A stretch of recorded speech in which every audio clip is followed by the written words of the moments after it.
Bonjour Alexandra Guérin. Eh ben, Chante bien. Chante pour me dire bonjour. Bonjour Camille Parodia. C'est un autre ton. Bienvenue dans un nouvel encore épisode de Piquante le podcast. Encore et toujours. Aïe, aïe, avec aïe. un super thème. Un super thème, votre préf finalement. Franchement. Ouais. N'est autre que les courriers du chaos. Eh oui, ma belle. Bah, qui commence? Écoute. Parce que pas besoin d'introduction. On va y aller, non. Alors, bon, s'il y en a qui connaissent pas, c'est les courriers de nos auditeurs plus auditrices, et des choses rocambolesques qui ont pu leur arriver. D'ailleurs, on rappelle, comme à chaque épisode, que si vous voulez nous envoyer vos courriers, vous pouvez le faire à l'adresse piquante avec un S podcast@gmail.com.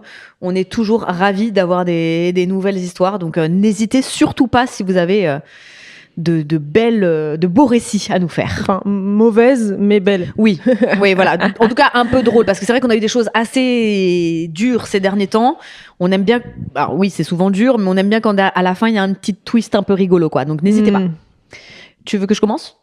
Ou tu veux commencer? T'en as un qui te... Non.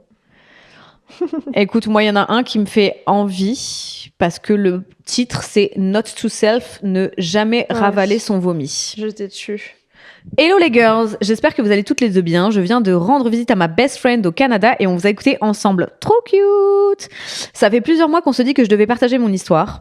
J'espère que mon récit ne sera pas trop long, voire pièce jointe. Keep it up, vous faites bien nos petits cœurs. Si possible, n'utilisez pas mon prénom, je préfère rester incognito afin que les personnes concernées ne se reconnaissent pas. Big love. Ok, allez. Alors, c'est pas du tout son prénom. C'est parti pour cette story. Avignon, 2010-2011. Damn. Alors, si mon iPhone pouvait coopérer et arrêter... Voilà, merci. J'ai 18 ans et je tombe sous le charme d'un beau brun ténébreux, un peu rebelle. Un de ces garçons qu'on croit pouvoir sauver. Appelons-le Julien. Excellent choix de prénom. Il a 19 ans, je ne citerai pas son nom par respect car je suis et resterai une bonne personne malgré tout. À l'époque, il correspondait parfaitement à mon type, mystérieux, désinvolte, un brin dangereux. Nous vivons une histoire d'un an faite de passion et de contradictions. Puis un jour, je prends une décision difficile, celle de le quitter. J'ai des rêves, des ambitions et lui semble s'enliser dans l'inaction. Il fume beaucoup de weed, n'a pas son permis... Entre parenthèses, c'est moi qui conduis partout. Travaille en alternance, mais frôle le renvoi chaque semaine, n'est pas responsable. Vous voyez le genre, on voit très bien ma belle. C'est exactement ceux vers lesquels on est attiré quand on a 16-17 ans. Et après on se dit, mais pourquoi? Voilà. Malgré l'amour sincère que je lui porte, cela ne suffit plus. Alors je mets un terme à notre histoire. Les filles, l'amour ne suffit pas pour rester dans une relation. Exactement. Nous gardons contact quelque temps, nous nous revoyons sans que ce soit trop sérieux, jusqu'à ce fameux mois d'août, le jour de son anniversaire. C'est un lion? Je lui envoie un message, pas de réponse. J'essaye d'appeler, le numéro que vous avez demandé n'est pas attribué. Et là, je comprends, il m'a effacé de sa vie, sans un mot, sans un adieu, il m'a bloqué. Nous vivons à plus de 2 heures l'un de l'autre et je ne me sens pas légitime de débarquer chez ses parents alors que nous ne sommes plus en couple et qu'en plus, c'est moi qui l'ai quitté. Fast forward, juin 2023. 12 ans se sont écoulés. Eh ben. Je vis maintenant à Los Angeles depuis 10 ans. Damn girl! Je suis dans un mariage bancal mais avec un fils de 3 ans merveilleux. Ah, putain, c'est fou cette vie-là. La vie suit son cours, mais je ne suis plus heureuse et, malgré les années, Julien hante encore mes pensées. Je rêve d'ailleurs régulièrement de lui. Où est-il? Que devient-il? Vous vous dites sûrement, mais ma belle, t'as pas les réseaux sociaux? Si, mais lui, rien. Pas de Facebook, pas d'Instagram, pas de TikTok. Comme s'il avait complètement disparu. Eh ben. Je poursuis mes recherches à l'ancienne, Google, le nom de son père, celui de son frère, et soudain, une idée, LinkedIn. Bingo. J'ai même pas de compte sur LinkedIn. Putain, moi j'en ai un, mais c'est un enfer. Son profil apparaît. Après un moment d'hésitation, je lui écris « Salut, j'espère que tu vas bien. Je ne sais pas si c'est bien toi, mais je voulais avoir de tes nouvelles. » Comment ça, il n'avait pas de photo pour que... Bah non, peut-être pas.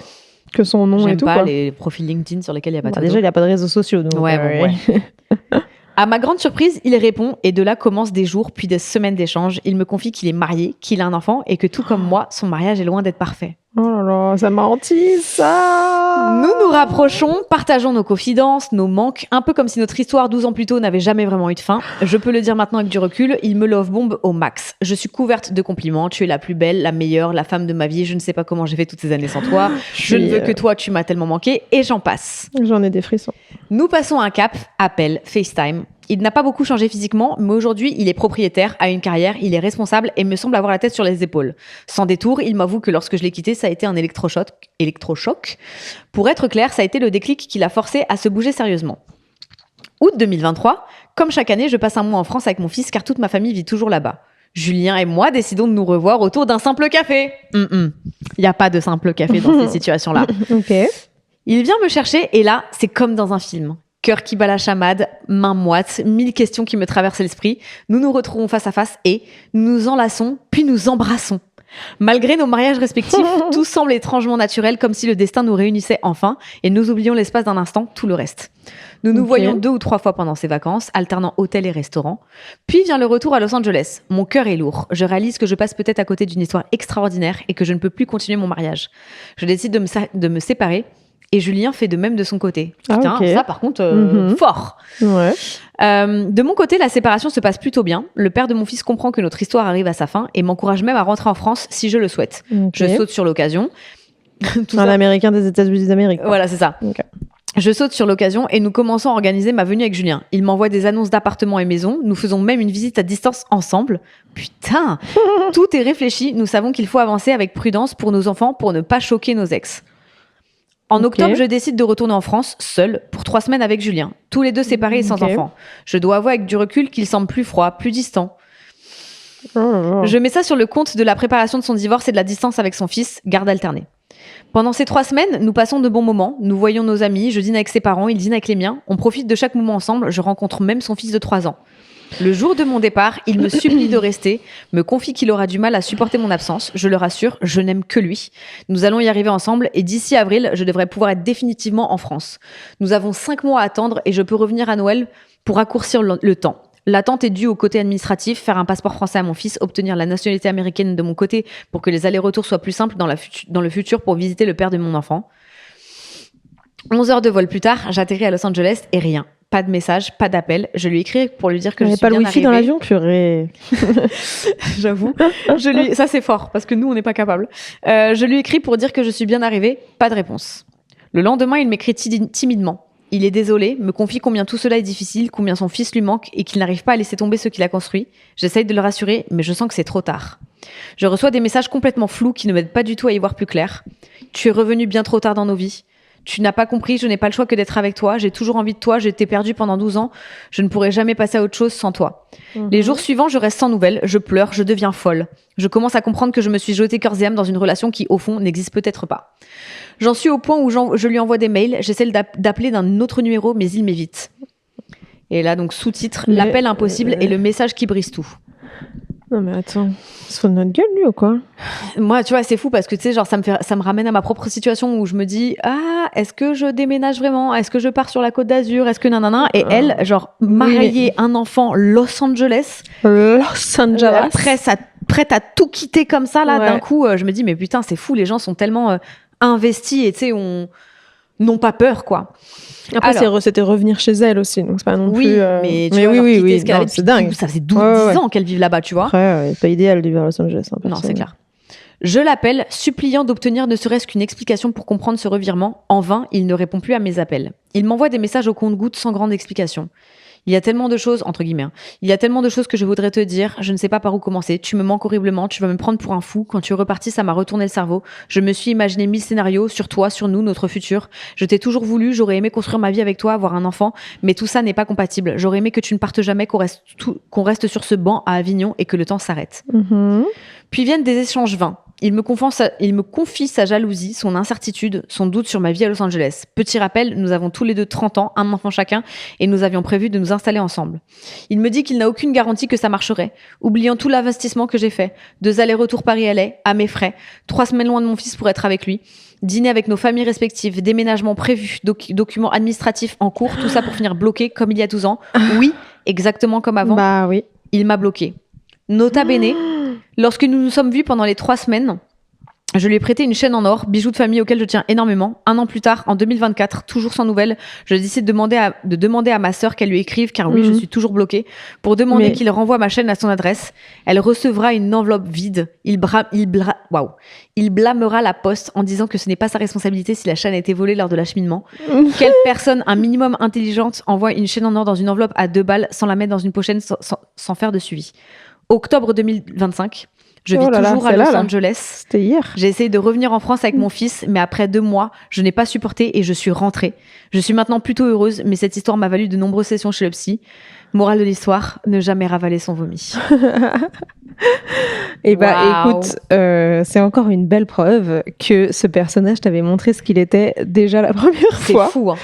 Et bizarrement, t'as voulu retenter et en fait, les gens te montrent toujours ce qu'ils sont. Assez vite, finalement. En fait, tu vois, moi, je suis d'accord sur le fait que vos vies respectives, évidemment, ont fait que vous avez changé sur bien des plans. Vous êtes parents. Lui, tu le dis, il est responsable. Il a son job, il est propriétaire et tout.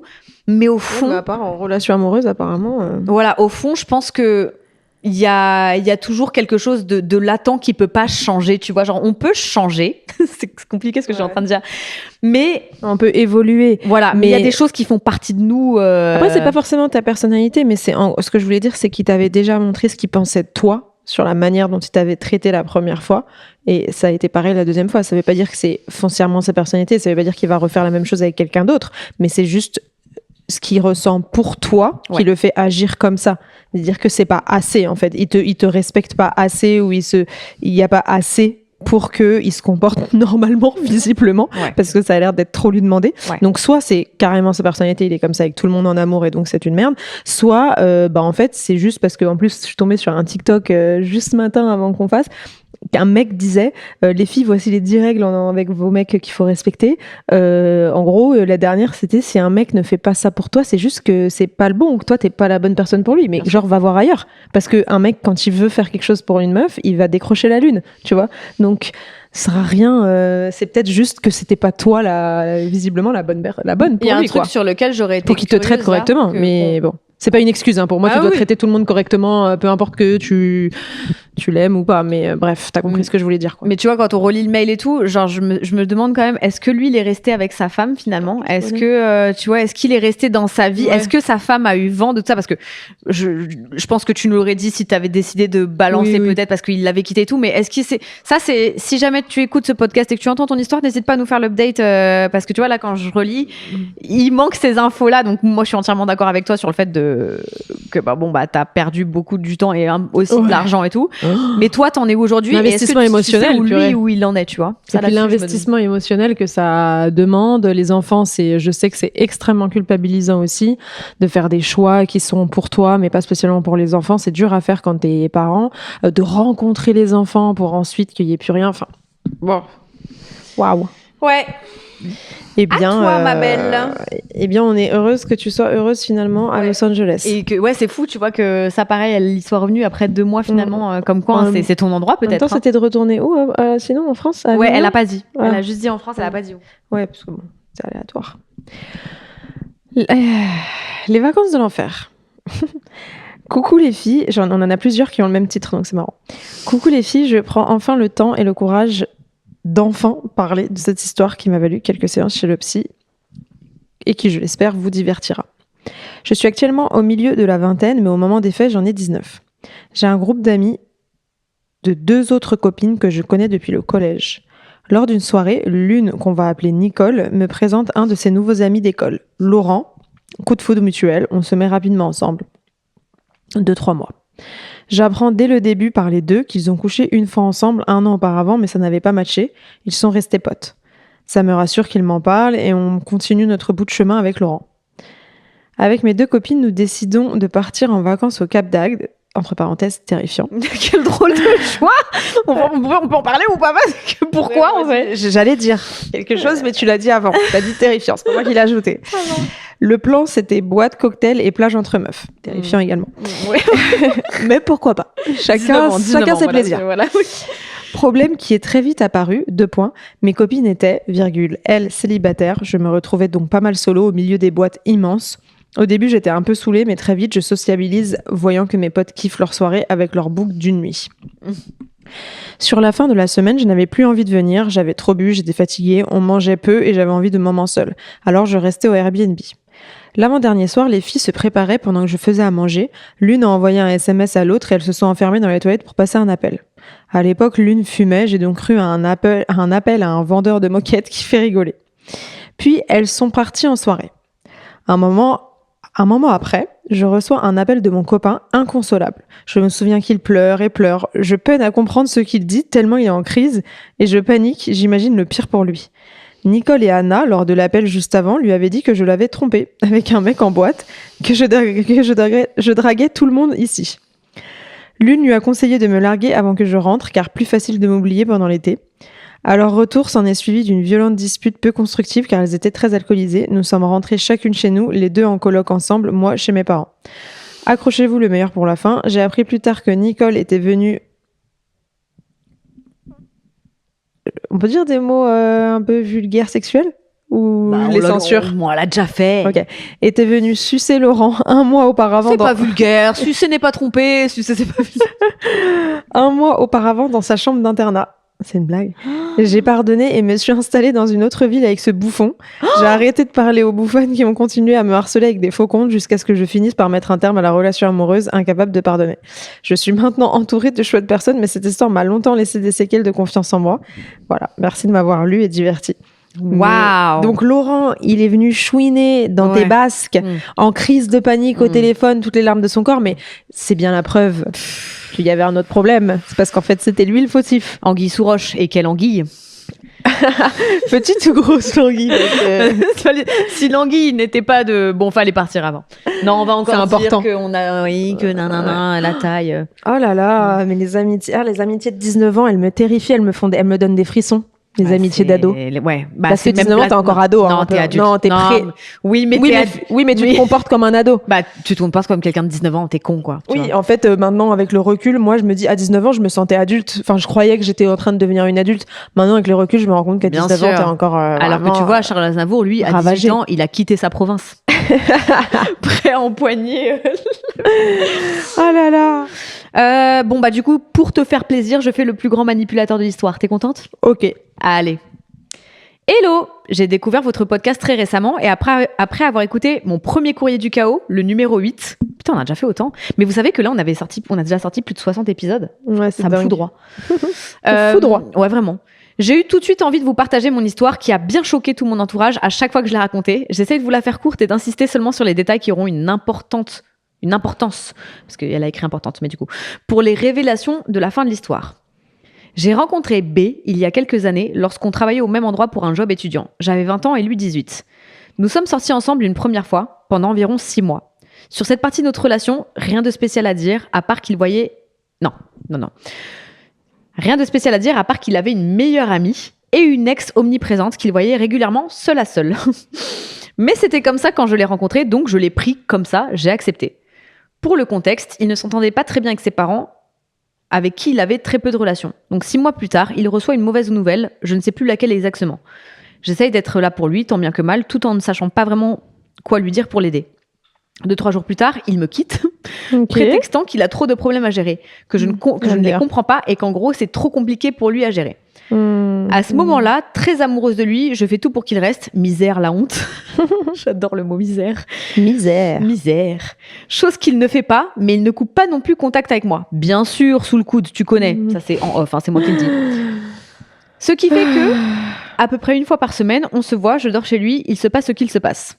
Malgré tout, cette période qui n'a pas duré très longtemps m'aide quand même à me détacher petit à petit. À un moment, après qu'on ne se soit pas vu pendant environ 2 semaines, il m'avoue qu'il a couché avec une fille après une soirée où il était un peu trop bourré et qu'il n'a pas voulu me manquer de respect en me revoyant après ça. Déjà. Après cet événement, on arrête de se parler. Peut-être 3 mois plus tard, il revient en me disant qu'il voudrait me voir pour qu'on discute. À ce moment-là, très détaché, j'accepte seulement pour lui faire comprendre qu'il a fait le con et c'est ciao. On va prendre désolée, j'ai beaucoup de mal aujourd'hui. On va prendre un verre dans un bar qu'il avait choisi, un peu comme une surprise qui était vraiment très sympa. On a parlé de tout et de rien, puis il m'a avoué que je lui manquais, qu'il avait envie de me revoir. Le feeling était comme au début. On souffle. J'ai accepté et on s'est remis ensemble. Nous nous sommes remis ensemble quelques semaines plus tard, je ne sais plus combien de temps après. Avant qu'on se remette ensemble, il m'a avoué que la fille avec qui il avait couché, après qu'il m'ait quitté, a finalement été une relation libre de quelque temps. Il m'a dit que tout était terminé et qu'il revenait clean. Au début, tout allait bien. Il m'incluait un peu plus dans ses soirées avec ses potes et ça m'a mise en confiance. Bonne blague! Non, mais... Ok. À ce moment-là, il sortait en soirée techno et moi, je n'aimais pas ça à cette époque-là, donc il y allait seul. Il m'a avoué qu'il prenait de la drogue, mais rien de méchant, c'est juste pour kiffer un peu plus le son. Ça y est, je peux pas, faut quitter cette histoire. Sauf qu'il y a une période difficile où il s'est fait virer de chez lui après une violente altercation avec son père. Chaque lendemain de soirée, il était en redescente et m'appelait au bout du rouleau. Ces soirées finissaient souvent super tard, presque le lendemain matin, et j'avais sa loc sur Snap, sauf qu'il avait souvent plus de batterie ou était trop bourré en fin de soirée, donc j'avais des nouvelles que le lendemain quand il se réveillait aux alentours de midi, voire 14h. On n'a plus de batterie. Une fois, je l'ai appelé jusqu'à au moins 19h30 pour avoir ses nouvelles après une soirée. Il m'a rappelé en FaceTime dans son lit, petits yeux du réveil, en me disant « Franchement, t'es relou à t'inquiéter comme ça. Si je te réponds pas, c'est juste que je dors. » Ok. Entre parenthèses, les révélations arrivent, je vous le promets, tenez bon. Une autre fois, pour son anniversaire, il travaillait dans un petit bar qui fermait tôt, vers 21h30. J'avais donc prévu de lui organiser un petit un petit resto sympa juste à côté de son travail. Il le savait et avait accepté. Donc je me fais toute jolie, je vais un peu en avance au bar pour l'attendre. Il était pote avec les gérants qui invitaient souvent leurs amis vers la fermeture, donc c'était plutôt sympa. Arrive l'heure de fermeture, il me dit qu'il est trop KO, que ce sera chiant pour moi parce qu'il arrivera même pas à tenir une conversation au resto, tellement il est fatigué. Okay. Je comprends, et il me propose qu'on aille chercher un McDo, qu'on se pose dans la voiture tranquille pour manger, et ensuite il rentrera. Ce qui se passe. Bref, arrivent les révélations. Bah, c'était déjà assez, hein. Ouais, grave, il n'y avait pas besoin de révélation. Bon, en vrai, après je crois que ça révèle beaucoup déjà tout ça. Il est déjà problématique, ton pote. Un soir, je reçois un message de sa meilleure amie qui l'accaparait vraiment tout le temps, et lui ne faisait vraiment pas d'effort pour me mettre en confiance. En gros, elle me raconte que la fois où il m'a quittée, c'était pour sortir avec elle. Qu'elle lui avait avoué qu'elle était tombée amoureuse de lui, qu'ils avaient essayé une relation ensemble. Pour se justifier, il m'a expliqué s'être dit que peut-être elle comprendrait ses problèmes et donc son comportement, vu que ça faisait longtemps qu'ils se connaissaient. Ils sont restés 3 semaines ensemble, les mêmes 3 semaines où il continue à me voir. Dans son message, elle me dit d'aller le confronter parce qu'il n'y a pas que ça. Il y a encore des choses avec la fille qu'il voyait quand il m'a quittée. Je le confronte donc. Il m'avoue la relation avec sa meilleure amie, mais nie en bloc le reste. Il m'avoue seulement en rentrant de soirée, je suis allée récupérer mon skate chez elle. Elle m'a embrassée, je l'ai repoussée, mais j'ai dû dormir chez elle parce qu'il n'y avait plus de métro et je ne trouvais pas de Uber. Mais il ne s'est rien passé. J'ai juste dormi et je suis partie. Terrible personnage. Finalement, une semaine passe. Oui, je suis restée. Emoji qui sourit tête à l'envers. Je reçois un nouveau message de sa meilleure amie. Non mais il est pas fini ce mail. Non, il est pas fini. En gros, sa meilleure amie, toujours amoureuse de lui, lui avait demandé d'arrêter de voir. Donc de voir. De voir devant elle cette fameuse fille parce que ça lui faisait trop de mal de les voir ensemble, chose qu'il n'a pas respectée. Elle lui a dit que s'il continuait, elle me balancerait tout. C'est ce qu'il s'est passé. Voilà ce qu'elle m'a avoué après des captures d'écran à l'appui. Pendant les 6 mois où on s'est remis ensemble, il n'a jamais arrêté de la voir. Plus de batterie ou trop bourré après chaque soirée, il était chez elle. Mais évidemment. Bah attends. Le trop de batterie dès que tu nous l'as dit. Trop de batterie. Le plus de batterie dès que tu nous l'as dit. Plus assez bourré. Non mais aujourd'hui, qui n'a plus de batterie? Les soirées où ils s'envoyaient des messages pour se retrouver dans la boîte et passer la soirée ensemble. Et donc les lendemains où il rentrait et m'appelait dans le mal parce qu'il était en redescente alors qu'il venait d'aller ken ailleurs. Lors d'un week-end avec ses potes où j'étais là, j'ai dû repartir un jour plus tôt pour les cours. La nuit de plus où ils sont restés, sa meilleure amie a directement été dormir avec lui. Le soir de son anniversaire, il lui a dit qu'il était tout seul ce soir-là parce que ses potes faisaient un truc sans lui. Elle lui a dit « Arrête de mentir, t'es avec Chloé ». Il lui a dit « Non, regarde, je suis encore au bar avec les gars ». Il lui a envoyé une photo. Je vous jure que j'étais assise à 2 cm à côté de la photo. Ouais, il lui a renvoyé une photo de sa tête seule dans son lit une fois que je l'avais redéposé. Donc, elle lui a payé un Uber pour qu'il vienne chez elle. Il a refusé une soirée avec moi pour aller chez elle. C'est cette histoire qui me pique le plus. La fois où il m'a répondu qu'à 19h30, il avait dormi chez elle. Non, il m'a répondu qu'à 19h30, il avait dormi chez elle. Donc, le gars s'est réveillé. Pardon, excuse-moi, je te coupe, mais je pense qu'on a compris le pattern. Oui. Et moi, je me suis complètement dissociée de cette histoire. Ah non, mais parce que j'ai compris où tu voulais en venir. Voilà. Parce que c'est un terrible personnage, vraiment. Et toi, Et attends, Aussi. et donc là, il y en a d'autres. Hein. Il s'est déshabillé, il s'est mis dans son lit pour lui envoyer la fameuse photo où il s'est réveillé à 19h30. Je vous passe tous les soirs, il m'envoyait des snaps avec ses potes sur le chemin du retour. Regarde en mode je rentre avec nanana, alors qu'ils se séparaient sur le chemin pour aller encore chez elle. Putain, qu'est-ce qu'ils sont forts quand même, hein, tous. Donc le mec m'a trompé pendant 6 mois. Je l'ai appris par sa meilleure amie trop amoureuse de lui. Il est revenu dans mes DM il y a 2 mois avec un ça va, tu dates auquel je n'ai pas répondu. Évidemment. Ah oui, ne me demandez pas ce qui nous a fait rester toutes les deux. Je ne sais pas parce que même pour baiser, ça a duré 1 minute 30. Non, enfin bon, il voilà. t'a vraiment, J'espère que j'ai pas été trop longue et que ça en valait le coup. il t'a Aujourd'hui, vraiment mis sous emprise, quoi. je suis en couple avec un homme super qui prend soin de moi et je suis très heureuse. Putain, il a vraiment réussi à avoir une emprise sur toi terrible, parce que pour que tu restes avec autant c'était rocambolesque. En fait, ce qui est fou, c'est que le titre de ce mail, c'est quand même le plus grand manipulateur de l'histoire. Non. En fait, c'est juste un homme et qui manipule. Parce que si tu t'as dit que tu avais découvert le podcast récemment, t'en as peut-être écouté d'autres entre-temps. Ouais. Mais figure-toi que des histoires comme ça, c'est vraiment très habituel, en tout cas chez nous. Et que on se rend compte que c'est très malheureux, masculin, mais c'est un et- pattern. En gros, il était pas fondamentalement amoureux de toi ou quoi, et donc il t'a fait la misère parce que ça l'amusait, quoi. Ouais, Ça, complètement. en fait, pas ça l'amusait. Je pense même pas qu'il se disait le soir, putain, ouais, j'ai bien fait mon coup et tout. Je pense juste qu'il vivait sa vie. Sans faire attention à tes émotions ou à Oui, il en avait rien à ce foutre. soir, quoi. Voilà. Un fumier bien emballé et fétichiste. Ok. Avant, petit aparté, je m'excuse pour les fautes d'orthographe, je suis Ah non, oui, dysorthographique. tout à fait. À 18 ans, j'atterris dans une nouvelle ville. province. Pardon.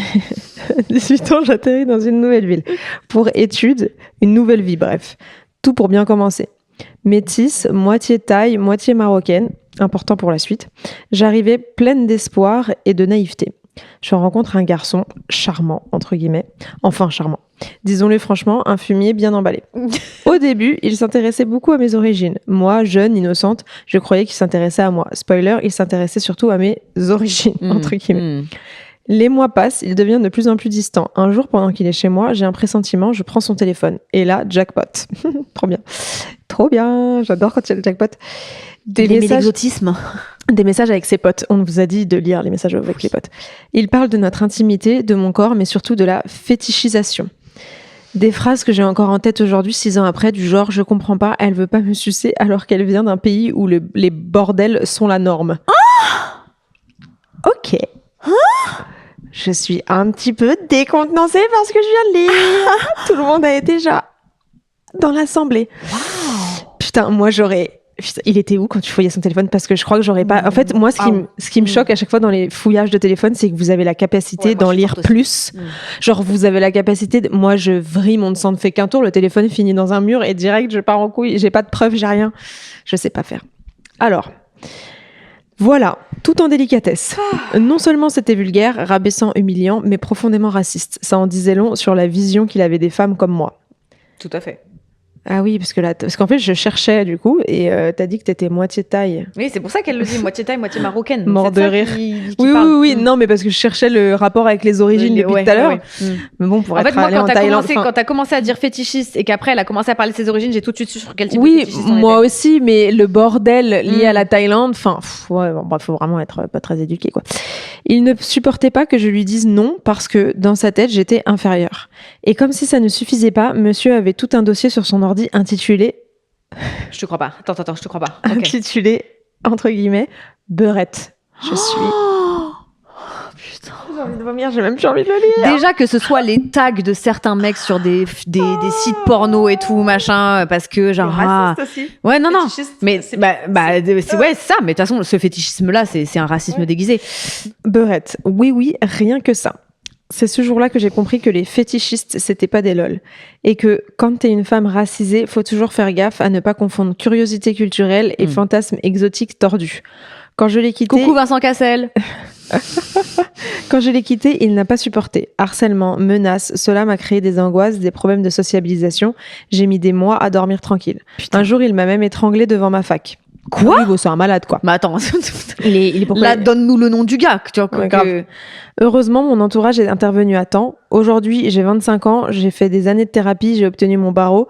Oui, la gosse naïve est devenue avocate et je vis ma meilleure vie. Bravo, Je ne fais toujours pas confiance à l'espèce... Avocate dans quoi? Je pourrais avoir besoin. Hein.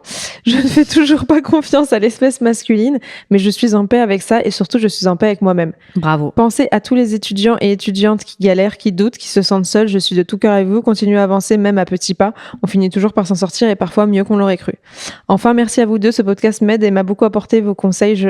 Je les prends comme des conseils et avis de grande sœur.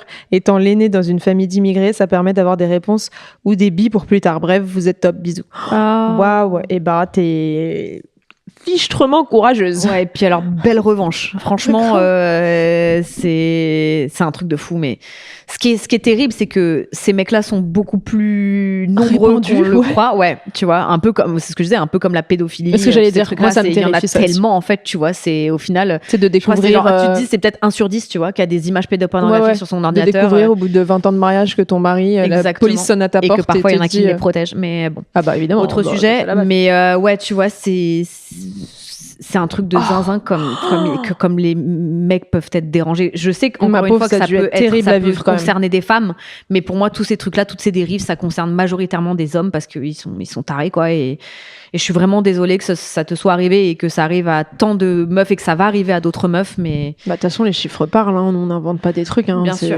Ok, c'est notre quotidien, mais c'est aussi une vérité. Ça me fait penser à un truc que j'avais vu. J'en ai parlé vite fait avec Ryan la dernière fois sur justement le masculinisme et tout ça. Je crois que c'était sur Quotidien que j'ai vu ça, j'ai vu un extrait. Et en gros, il y a une autrice je sais même pas si c'est une historienne, je sais pas. Elle a écrit un livre où elle disait... je l'ai, mais je l'ai acheté il y a longtemps, j'en ai parlé sur Instinct avant qu'ils en parlent. C'est quoi le coût de la virilité? Ouais, voilà. Ouais, bien sûr. Combien ça coûtait, combien les hommes coûtent à la société finalement. Et en fait, c'était genre 95 milliards ou je sais pas quoi par an, enfin c'était dingue. Parce que, par exemple, le nombre d'incarcérations, 90%, voire plus, c'est les hommes. Le nombre de procès, la justice et tout, 98% c'est des hommes, les accidents de la route, 90% c'est des hommes, etc. Donc c'était vraiment à chaque fois au-delà de 90%, même si c'est 80, c'est déjà énorme. Et donc au final, certes, tu sais, quand on dit quelque chose, parfois, moi là par exemple sur un commentaire, il y a quelqu'un qui a dit ouais, les pères qui partent habiter à l'autre bout du monde. Il y a des gens qui ont dit oui, les mères le font aussi, évidemment, mais statistiquement en général, bon, les mères sont capables de dingueries aussi. Mais par exemple, dans ce cas précis, les hommes sont souvent le cas des relations. Tout à fait. Ouais, je l'avais les hommes sont souvent très au-dessus. Hein. Pardonnez-nous, hein, on aimerait bien que ce soit autrement, mais vous êtes nuls, donc c'est pas de ma faute. C'est un livre du coup qui s'appelle Le coût de la virilité. Elle s'appelle Lucille Pétavin et du coup c'est en France en plus. Hein, les hommes sont responsables de l'écrasante majorité des comportements asociaux. Ils représentent 84% des auteurs d'accidents de la route mortels, 92% des élèves sanctionnés pour des actes relevant d'atteinte aux biens et aux personnes au collège, 90% des personnes condamnées par la justice, 86% des mises en cause pour meurtre, 97% des auteurs de violences sexuelles, etc. Combien de pourcents des auteurs 97, voilà. Donc j'aime trop quand non, mais pas que les hommes, il y a des femmes aussi qui violent, il y a des femmes aussi qui ferment ta gueule. Mais bon voilà.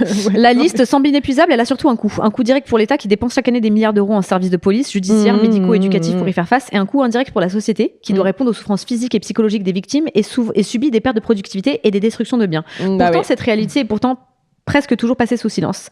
Et donc oui, elle est historienne, membre du laboratoire de l'égalité. Elle s'interroge sur les raisons de cette surreprésentation des hommes comme principaux auteurs de violences et des comportements à risque et tente d'estimer le coût financier de l'ensemble de ces préjudices pour l'État et donc pour chaque citoyen N. Et voilà. Et du coup, l'autrice nous pose la question, n'aurions pas tous intérêt à nous comporter comme les femmes? Voilà. Et ça représentait combien par an, tout ça? Là, dans celui-là, ils le disent pas. Mais c'était des milliards d'euros, quoi. Mais là, est-ce qu'ils le disent dans tout ça? Non, mais ouais, c'est des dizaines de milliards. C'est assez intéressant. Allez, un petit dernier. Est-ce que je fais histoire d'une trahison amicale ou histoire d'amour what the fuck ou mon histoire d'amour avec un psychopathe? Ouais, vas-y, c'est bien ça. Allez. Je l'ai vu tout à l'heure, je l'ai entrelu et il y avait un passage qui était absolument terrifiant. J'ai pas fini, mais... Très bien. Coucou Alex et Camille, je me permets de vous écrire pour le prochain courrier du chaos. Salut. Vous n'avez pas la ref, trouvez-la. Ouais, vraiment. Pour le prochain épisode du courrier du chaos, j'ai une histoire qui, je pense, en choquera plus d'un. À 16 ans, je me retrouve dans la même classe qu'un garçon qui, au départ, ne me plaît pas du tout, mais a l'air plutôt seul. Il est nouveau dans l'école, a l'air un peu paumé, et alors je commence assez rapidement à sympathiser avec lui. C'est sympa de ta part. Oui, bienveillant. Surtout à 16 ans, parce que 16 ans, c'est clair, on n'est pas bienveillant. Il m'intéresse beaucoup car très différent de tout ce que j'ai connu avant. Mec qui roule à vélo, végétarien, pas intéressé par les réseaux, vraiment le bobo écolo par excellence. Mais elle a quel âge actuellement? C'est ça, parce que du coup, est-ce que c'était hier ou parce que pour sinon il était très en avance sur son temps. Oui, c'est ce que j'allais dire. Peut-être qu'elle va donner son âge à la fin. Elle va peut-être donner son âge après. À cette époque, je suis en pleine quête identitaire. Je m'indigne souvent face aux injustices. Je commence à évoluer dans mes réflexions féministes, anticapitalisme, etc. Top. Tout démarre donc de là. Je l'admire beaucoup. On passe 1 an à être amis, mais en réalité, je tombe amoureuse de lui en quelques mois. Lui n'a jamais eu d'expérience avec une fille. Alors c'est la galère pour le décoincer alors qu'on se plaît mutuellement, mais il n'arrive pas à sauter le pas. Ok. Un jour, on finit par s'embrasser et tout commence. Cependant, et c'est là que ça aurait dû me mettre la puce à l'oreille, il demande à ce que la relation reste secrète. Personne ne doit le savoir à l'école. Je comprends bof, mais il se justifie par sa timidité, peur du regard des autres et des pressions qu'on peut recevoir à cet âge. Je le comprends, mais ça me blesse au fond. Légitime. Un jour, on se dispute car il comprend que j'ai parlé de notre histoire à ma meilleure amie. Même ça, je n'en avais pas le droit. Il ne m'adresse pas la parole pendant 2 semaines. Je pleure tous les jours et il finit par m'envoyer un contrat de relation par mail. À 16 ans. J'avais pas lu cette partie. En gros, je dois choisir entre 3 différentes formules de... Attends, t'es en train de prendre du mutuel, là? Non, mais attends. Genre, soit t'as la formule tranquille, la formule sérénité ou la formule... Max. Ouais. Non, mais attends, je suis terrifiée parce que moi, je trouve que ça peut être intéressant d'avoir des sortes de règles, de trucs, machin, qui sont importants pour vous et tout. Quand tu vas dans un mariage, tu vois, oui. Moi, nous, par exemple, avec Ryan, on a une note. C'est des trucs qui sont importants pour nous, etc., dans notre relation. Mais parce que, voilà, on n'a pas 15 ans, quoi. Et puis, c'est pas le début de la relation. Bon, bah voilà, tout est dit, hein. Psychopathe, on l'a. Hein. Attends, non, mais c'est pas fini. Attends, parce qu'il y a Yoshi, 16 ans, qui sort de son coma. On dit tous joyeux anniversaire à Yoshi, qui a 16 ans depuis quelques semaines maintenant. Enfin, ouais. Alors, je dois choisir entre 3 différentes formules de relation avec lui. Je suis toujours terrifiée. Soit une relation de couple, mais alors je ne peux en parler à personne et même pas mes amis les plus proches. Soit une amitié simple, et puis un dernier truc dont je me souviens plus. Dommage. Complètement bête et prétendument amoureuse, j'accepte et signe le contrat. À partir de là, sur quelle formule? La couple, c'est sûr. La première? À partir de là, s'en suivent 2 années de lavage de cerveau, maltraitance psychologique, etc. Putain. Je ne raconterai pas tout ici car trop long, mais je donnerai un exemple de sa folie ici. Un jour, nous nous disputons assez fort. Il faut savoir qu'en général, c'est parce que je ne suis pas OK pour me soumettre et l'écouter. Je m'énerve et je réagis impulsivement. Cool.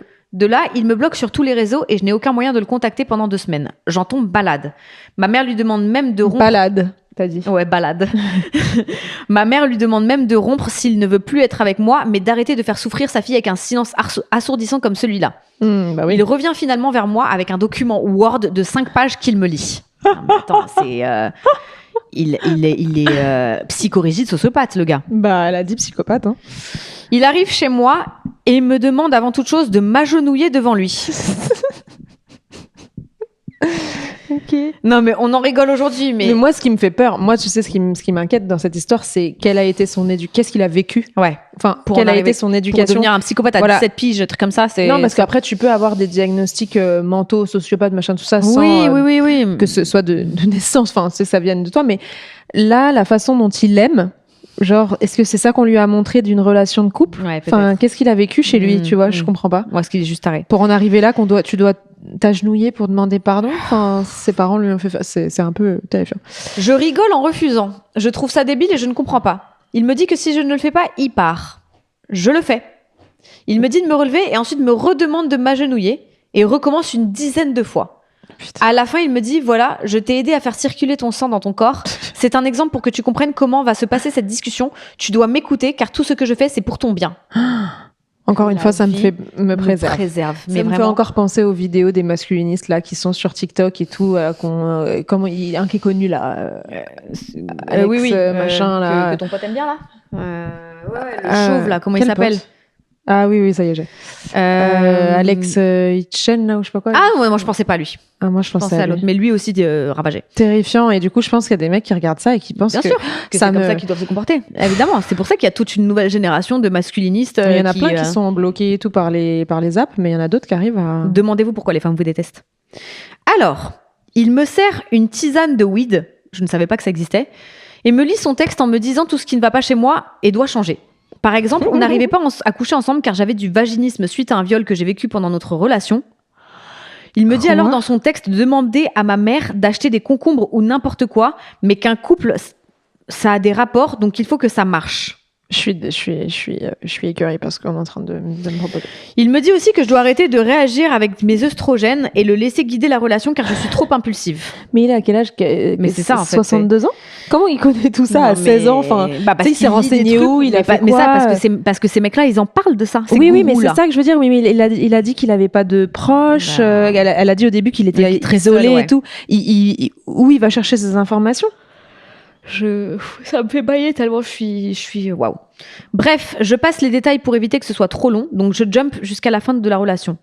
Le jour de nos 2 ans de relation, il me quitte avec un texte à nouveau qu'il me partage d'ailleurs sur Google Doc.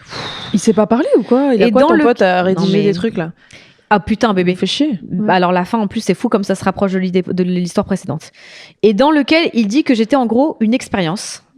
Qu'il n'était même pas attiré par les femmes métisses à la base car il n'a grandi qu'avec des blancs autour de lui, qu'il a vu en moi une opportunité de vivre une première relation de couple. En gros, j'étais le brouillon, car selon lui, je suis aimante et sensible, donc il se sentait à l'aise. Il m'a dit qu'il voulait me quitter depuis longtemps, mais il avait une liste de choses à faire avec moi avant de me quitter, comme coucher avec moi, regarder Breaking Bad, rencontrer les parents. J'ai toujours le document, donc je peux vous l'envoyer si vous voulez voir ça de vos propres yeux. Franchement, oui. Franchement, oui, j'ai envie mais de voir. surtout, on veut son nom parce que... Encore une fois, ouais, ça me fait peur pour l'avenir de ce... Avec qui est cette personne? Qu'est-ce qu'il fait? Est-ce qu'on sait ce qu'il fait? Est-ce que tu sais ce qu'il fait? Cette tu sais ce qu'il est devenu? Cette relation m'a détruite pour tellement d'autres choses, mais je vais m'arrêter là. Aujourd'hui, je suis fiancée, je me marie en septembre et j'ai accouché il y a 4 mois d'un merveilleux petit bébé. Donc tout va bien pour moi. Gros bisous les filles et continue de nous régaler. J'adore. Mais j'adore la fin. Mais en fait, après, on a dit dans d'autres podcasts, on peut changer, on peut évoluer, il peut se passer plein de choses et j'ose espérer qu'il a changé et qu'il a fait beaucoup de travail sur lui pour être une meilleure personne. Mais c'est très peu probable quand tu as ce genre de comportement à cet âge-là, c'est que peut-être il y a un fond de santé mentale complexe. Donc, encore une fois, peut-être qu'il s'est fait aider. Mais si c'est pas le cas, j'aimerais savoir où on en est d'un tel personnage à 16 ans. S'il est resté dans ce pattern, ça peut être terrifiant. Je suis choquée de fou et c'est vraiment. Et l'autre aussi d'avant là. Mais oui, mais c'est ça, c'est ce que j'allais dire, c'est ce qui me fume, c'est que c'est pas des cas isolés quoi, tu vois. Je suis sûre que tu vois, il y en a plein qui sont encore dedans, il y en a plein qui racontent pas, il y en a plein qui pensent que c'est ça qu'elle mérite et tu vois quand. Ouais, c'est horrible. C'est pour ça que là tout à l'heure on a un peu dit le deuxième qu'on a lu, on a dit oui mais c'est aussi toi t'es resté et tout, mais aussi quand on a, oui. On sait qu'il y a beaucoup de manipulation, beaucoup d'emprise, mais quand on a 25 ans, à l'approche de 30, etc. Peut-être qu'à parfois on a plus de recul aussi pour se rendre compte qu'il faut qu'on sorte de la situation, mais quand t'as 16 ans, c'est littéralement ta première expérience.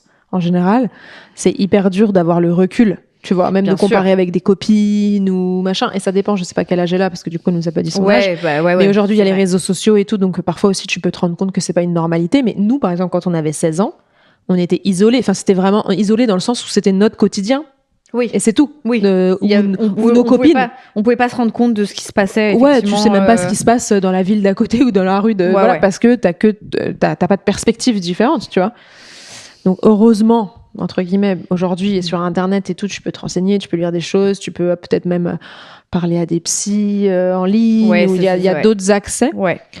Mais tu te rends compte, quand t'as 16 ans, 2 ans comme ça, de mec qui te fait des documents doc, Word, pour te dire à quel point t'es pas faite pour lui et qui s'est servi de toi. Enfin, j'ose même pas imaginer l'état le trauma de ça et effectivement et les blessures que ça te laisse derrière quoi. Mais en tout cas merci de nous avoir raconté. Bon, on finit avec une histoire non pas que les autres étaient très joyeuses, mais une histoire particulièrement dure quoi. Les 2 dernières là c'est en fait c'est pas sur le moment, enfin le fait que vous racontiez c'est trop intéressant. Ouais. Nous on adore lire et on peut en sourire et tout, mais en fait c'est juste que toujours le fond.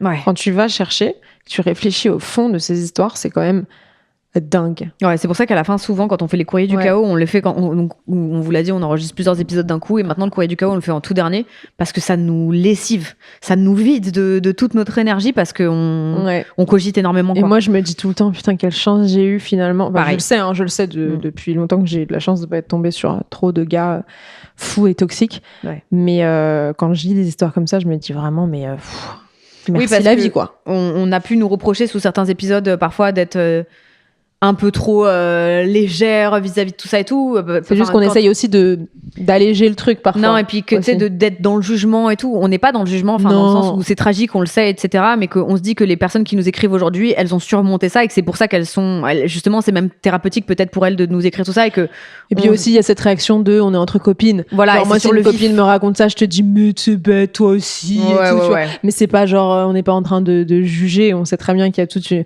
un contexte, un rythme de vie, etc. Et on a toutes fait des trucs. On n'est pas là à dire, oui, restez pas dans cette relation, sortez et tout. Enfin, si, on le dit, mais on sait très bien que c'est beaucoup plus facile à dire qu'à faire et que... On le dit parce qu'on a envie que vous réagissiez et que c'est peut-être un moyen aussi de vous aider à en sortir, mais on sait bien qu'entre le dire et le faire, il y a un monde. Évidemment. Enfin, bref. On espère que cet épisode vous a plu. Wow. Et on en a plein d'autres à lire. Au revoir.